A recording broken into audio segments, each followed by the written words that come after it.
মামার সাথে রেডি চলে গেলাম মামার সাইডে। সো গাইস, আসসালামু আলাইকুম। আশা করি সবাই ভালো আছেন। আলহামদুলিল্লাহ, আমিও ভালো আছি। মামার 4-5টা সাইড চলে, কিন্তু আমার প্রতিদিনই বলে যাওয়ার জন্য, কিন্তু আমি যাই না।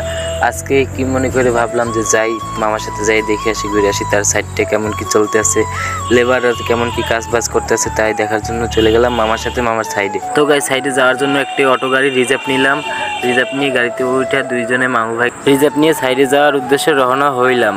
অটো মামা উড়ো দূরে টান দিয়া চলে আসলো দবদবে ব্রিজ। দবদবে ব্রিজ দেখতে ভালোই লাগে, বিকালবেলা আরও সুন্দর লাগে।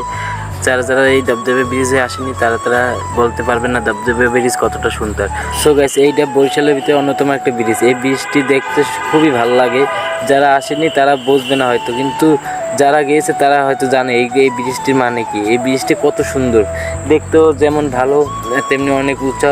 ব্রিজের উপর দিয়ে যে দৃশ্যটা দেখতে অনেক ভালো লাগে। আমি মনে করি এইটা বরিশালের ভিতরে অন্যতম একটা ব্রিজ, কারণ এই ব্রিজটা দেখতে অনেক খুবই ভালো লাগে আমার কাছে। কার কাছে কেমন লাগে সেটা বলতে হয়নি, কিন্তু আমার কাছে খুবই ভালো লাগে। সো গাইস, চলে আসলাম রূপাতলি স্ট্যান্ডে। হয়তো আপনারা নাম শুনছেন বরিশালের রূপাতলি স্ট্যান্ডটা খুবই সুন্দর একটা জায়গা। এই রূপাতলি বাস স্ট্যান্ড দিয়ে খুলনা, সাতক্ষীরা, মাওয়া, যেদিক মনে চায় ঢাকা, যে জায়গা যায় সে জায়গায় যাইতে পারে। তো গাছ চলে আসলাম মামার সাইডে এসে দেখি অনেক পোলাপান কাজ করতে আছে রোদ্দুরের ভিতরে। একজন কলমের উপরে আর একজন মাপামাপ নিয়ে ব্যস্ত। এই বিভিন্ন সবাই যে যার মতন করে কাজ করা শুরু করে দিচ্ছে, কারণ মামা যখন থাকে তখন হেল্পাররা সবাই থাকে আতঙ্কের ভিতরে। সো গাইস, এটা আমার নতুন পেজ। যদি ভালো লাগে একটি লাইক, একটি কমেন্ট করবেন। সবাই ভালো থাকবেন পরবর্তী ভিডিও দেখার জন্য।